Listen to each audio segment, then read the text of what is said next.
Hi, it's Craig with Craig's To-Do List. I'm here live with Joseph Foy from Harmony NNY. Welcome, Joseph. Hey, Craig, how you doing? Good. We want to talk about events coming up at the Strand for November because a lot of people aren't aware of how many cool things you got going on there and what a versatile space that is. Tell us what the Strand is and where is it? Yeah, so the Strand, which is on Franklin Street, it's at 136 Franklin Street.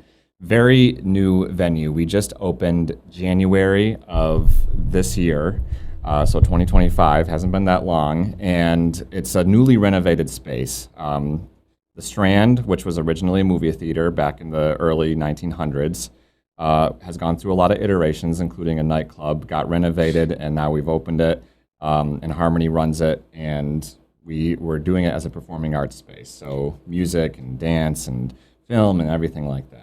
This is a really cool space. I love hanging out here. It's a beautiful building. So the building is like 100 years old, right? Yeah, it was almost 100 years when we opened. It had opened on Christmas Day, like about 100 years prior. Right. And it's a pretty versatile space. And every month you have a bunch of events. Let's talk about your events coming up in November. And you're starting the month on November 1st, which is just 2 days away. Talk about your event on November 1st called the Strand Jazz Collective. And what's this about? Yeah, so this is actually the third time we're doing this event. We used to call it the Educator Jazz Band, but now we're mixing. It's not just educators that are in the band. And essentially you're talking kind of big band style stuff, that kind of music. So there's a lot of horn players, and then you have a rhythm section, drums, bass, sometimes guitar, keys, things like that. We'll have a couple of featured performers that day, and I believe a song will be arranged by a local talent, Philip Mara, as well. And this is all local musicians, correct? Yes. Right. And that's a great deal. You can't go to a concert for $15 anywhere. And you have refreshments available too at the Strand, correct? Yeah, we have a wine, beer, cider license. And we have sodas, and we also have popcorn, pretzels, hot dogs, things like that, regular concession items over there. Cool. And you can get tickets on your website or at the door, correct? That's right. Right. So then, just a couple days later, you have something called the WPBS Presents the American Revolution excerpt screening. Can you talk a little bit about what that is? That sounds cool. Yeah, so that is the Ken Burns screening of his documentary American Revolution, I believe, and it's actually WPBS that is bringing that to us. So they have basically booked our space for that day to do that screening, and that's all their event on their end. And is that, so that's another one of those multi-part series, and you're showing a segment of it? Is it kind of like a TV tease / preview before it actually airs? Is that what it is? I believe it's the full, well, it does say excerpt, you're right. So I don't know all of the details of that one, but all I know is honestly that it's just going to be an excerpt of that screening. Right. Yep. And of course, Ken Burns is really famous for his documentaries. I think the last, he's done everything from The Donner Party, which is one of my favorite scary movies of all time, to the Vietnam War, which I think was another multi-part segment. And then on the 5th, you have an event that you have more about once a month called the Open Stage Night. Can you talk a little bit about that and how people can register or show up? Yeah, so we've been doing Open Stage Night for 2 or 3 years, I think, and it essentially is a mix of an open mic night and a jam night. So the idea is that people can show up by themselves with their band, and they can play music, they can do spoken word, they can do some comedy, essentially anything that's a performing art, they can get up there. The Monday before on our Facebook page, we post the link to it, and so people can sign up ahead of time. It is usually full. Oftentimes it's almost full by the start, or it's full near the beginning of the event. So my recommendation is that people follow us and try to get on there. Really cool to just, you don't have to prove yourself or do anything. You just have to sign up, and you get an opportunity to be on a really cool stage. Well, I did this once, and it's really easy to sign up. And what is the time frame for each participant? Is there a time frame? We usually do about 10 minutes. So we tell musicians 2 songs. And then everybody else, we just kind of, we say 10 minutes and then we track them that way. So you could do comedy, you could do a monologue, you could do poems, anything, correct? That's right. Yeah. Yeah, so this is a really cool event. I've been to this a couple times. You never know what you're going to see. It gives somebody a really good opportunity in the community that might be shy about their work or isn't sure if they've never been in front of an audience before. It's a really relaxed, casual atmosphere, and you get a good variety of music and spoken word. And the cool thing is, too, like we have actually picked people to open for acts that have come into the Strand based on the fact that they've been at Open Stage Night. Right, that's interesting because I had a friend recently ask me, they're like, hey, Craig, how do we get in at the Strand as a group? And I'm like, yeah, you need to go to the Open Stage Night and show them how great you are, and then, you make a deal when you go out the door. So that's a possibility. Yeah, actually one of the bands on our list that we'll talk about, they came to an Open Stage Night and said, how do I book you? Right. So. Cool. And then on the 7th, that's a Friday night, you have another concert called the Sideways. And who are the Sideways? Yeah, so the Sideways is it's a horn band, and it's kind of like soul and funk and things like that. They come from Rochester. They've been in the area and played in Alex Bay before.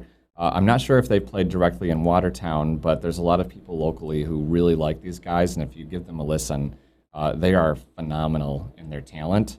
So that's going to be two bands. It'll be the Sideways from Rochester and also a local band opening for them, Quince and the New Paris as well.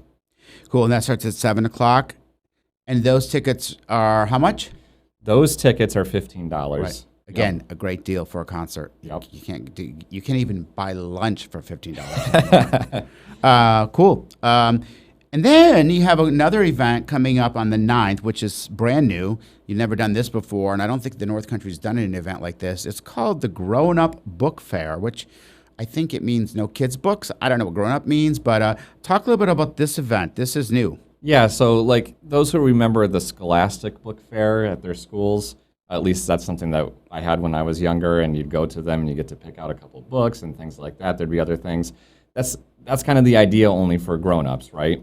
And so we have about 41 vendors that'll be there, and some of those include local authors who will have books. Some of it includes bookstores. Some of it includes libraries, and it also includes vendors that are honestly related to books, and a couple of little food items in there too. So we'll be serving drinks at the bar. We'll also have the city dogs there as well, and it'll just be a really, really cool event. We're also not just using the Strand and the balcony, but we're also using the space that's off of our rooftop deck, and we're using the entire nest space next door for the event. So it should be really cool. So this is a great event for readers as well, correct? Yes. Yeah. Readers, writers, whatever you have, I would definitely show up to this. There's going to be a lot of different workshops through the day and readings of books and things like that. So I see Tessa Wegert's going to be there. I've interviewed Tessa a couple times. Love her books. They have a great attention to detail for local settings as well. So that should be fun. And, a cold November day, it's great to be inside. That's right. And then on the 13th, you have Selected Stories. This is an event that has been around a while, but this is the first time you guys have hosted it, right? Well, yeah, exactly. We've been doing it as an event, but we've never hosted it at the Strand. So it's another one of those things that we haven't done for a while. But this will be our first time doing it in our own space. And essentially what it is pairing locally written stories with local kind of voice actors, right? For them to read those stories and kind of bring them to life. It's a unique thing. Both actually the Grown Up Book Fair and the Selected Stories events were invented came about because of Tanya Roy, who's on our board, and just really, really cool idea. And is there a particular theme for this one? This one is heroes and villains. Right. Yep. So those stories have already been received. We will keep doing this, so we'll always accept submissions after this for the next event. But any writers out there who are looking to have their stories read by local voice actors, this is the event to do it. That's a really cool idea because a lot of writers are shy and don't want to read their own work, but they want to see it done and performed. And I know a couple actors that are doing this, so that's another really cool event. Again, the great thing about the Strand is it has this versatility. They can do music, they can do theater, they can do other events as well. It has an intimate setting, which makes this really easy to pull off.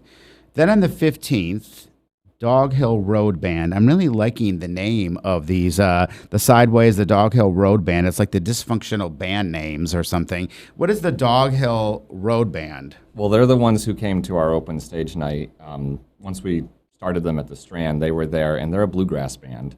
And they're just really fun, honestly. I mean, just they play stuff that if you recognize it, that's awesome. You'll love it. And if you don't recognize it, you're going to love it too, because they know how to have a good time with it, you know?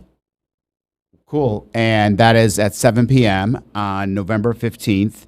And the tickets are $10? Tickets are $10, yeah. And is the dog going to be there with a hat on? Because that might be a good pull. I don't know. I hope so. Yeah, the Dog Hill Road Band. Cool. And on the 19th, you have a local business event, correct?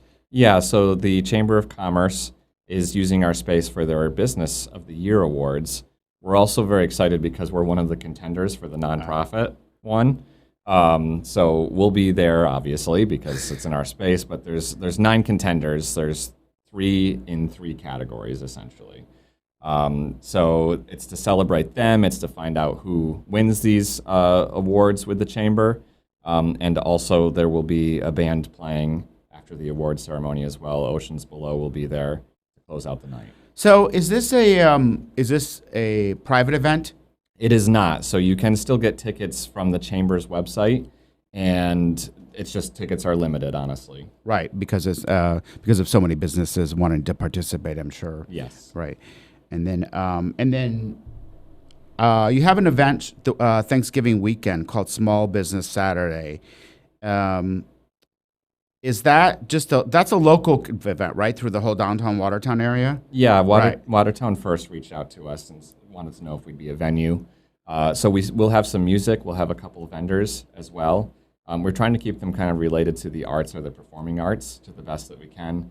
But yeah, essentially it's also like just generally an open house. You can pop in, you can see the space, you can catch some music, you can, have a drink there, and then you can leave when you're done. So that's sort of like a roaming thing where people go to store downtown and celebrate small businesses, and it's Christmas time, and it's cool. Yes. Yeah, so, all right. And then you have one more event in November, rounding out the month, and that is that a Sunday, the 30th? Sunday the 30th. The day after the Small Business Saturday, yep. Exactly. So we're doing an event that we're calling Tuba Ho Ho Holidays, which is essentially tuba players and trombonists and basically your low instrument players getting together, decorating instruments, and playing some easy Christmas songs. So it's really open to anybody. If you're a beginner on the instrument, I think the music's fairly doable. I mean, I can't do it because I can't play any of those instruments, but I think a lot of people who've been playing for a little bit could do it. And it's just a fun thing to do. That's the idea, is to hear this low brass playing these, jingle bells and stuff like that. Cool. So when you said low instruments, I'm like, that's not very nice. That's not very nice. So if you're the kid that plays the tuba in high school, you're always made fun of. I'm like, that's not very nice. So you're saying low in tone, correct? Yeah. So your deep instruments, maybe Yeah. that's a better word for it, right? And what are some of the I've interviewed a lot of arts all stars, and I'm surprised at some of the instruments. There's a tuba, but isn't there like another tuba? There's a sousaphone. Ah, the sousaphone, yes. That's your marching tuba, right? Yeah. That's one you can actually carry, right? Yeah. Yeah. And then you have like a euphonium or baritone, they'll call it. That's your in-between. They're similar to a trombone, I think. But obviously the trombone's got the slide. I love trombone, by the way. I just have to throw that in there. Yeah, I am horrible at music, and I would never be able to play an instrument that I couldn't spell, like euphonium or whatever it is. So Right. I certainly would show up and cheer those tubas on. Cool. So that's your slate for November, and you guys have a website, right, where you can find out all the information? Yeah, so Harmony with 2 N's, HARMONNY.org, has all of our events. And also, we have a community calendar that shows other events going on in the area in case anybody's ever curious. Any performing art events, I should say. Cool. Well, that's great. And, I just want to say the Strand is a great venue. It's a venue that we really needed in Watertown, and I really appreciate this venue and all the opportunities we have for the arts here. I mean, I've gone to other small cities like Watertown, and they don't have nearly as much going on with the arts as we do. So we want to support the arts here and it's a cool venue to hang out. It's a beautiful building. Joe, thanks for coming by today. And there will be more stories, arts and entertainment stories on Craig's To-Do List on our website. Thank you.